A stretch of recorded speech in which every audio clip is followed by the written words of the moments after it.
susunod na programa ay rated PG. Ito ay nangangailangan ng patnubay at gabay ng magulang para sa mga batang manunood. Nalantad na rin ang pinakatago-tagong sikreto ni Venice na kasal na pala siya kay James. Bago siya magpakasal kay Francis, ibig sabihin invalid ang kasal nila ni Francis.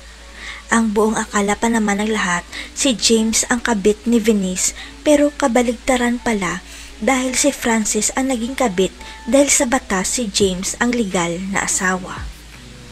Pero kahit nilayasan ni Venice si Francis, mahal na mahal pa rin ni Francis ang asawa niya dahil pinagtatanggol pa rin niya si Venice sa pamilya niya kahit si Tata ang kasama niya.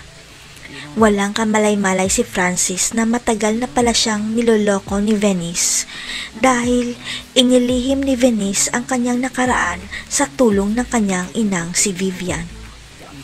Hanggang sa nakarma si Venice sa pag-iwan at panoloko niya kay Francis dahil pinagtaksilan rin siya ni James at hindi lang sa isang babae kundi 3 pa sila.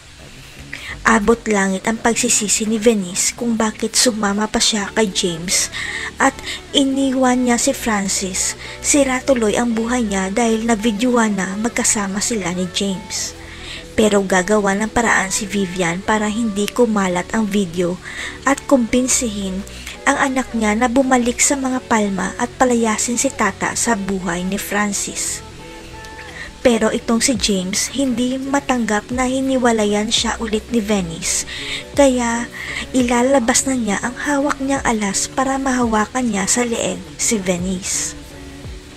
Ang hindi alam ng lahat, nagpakasal na pala 3 years ago si Venice at James sa Amerika at hawak ni James ang marriage certificate nila bilang ebidensya.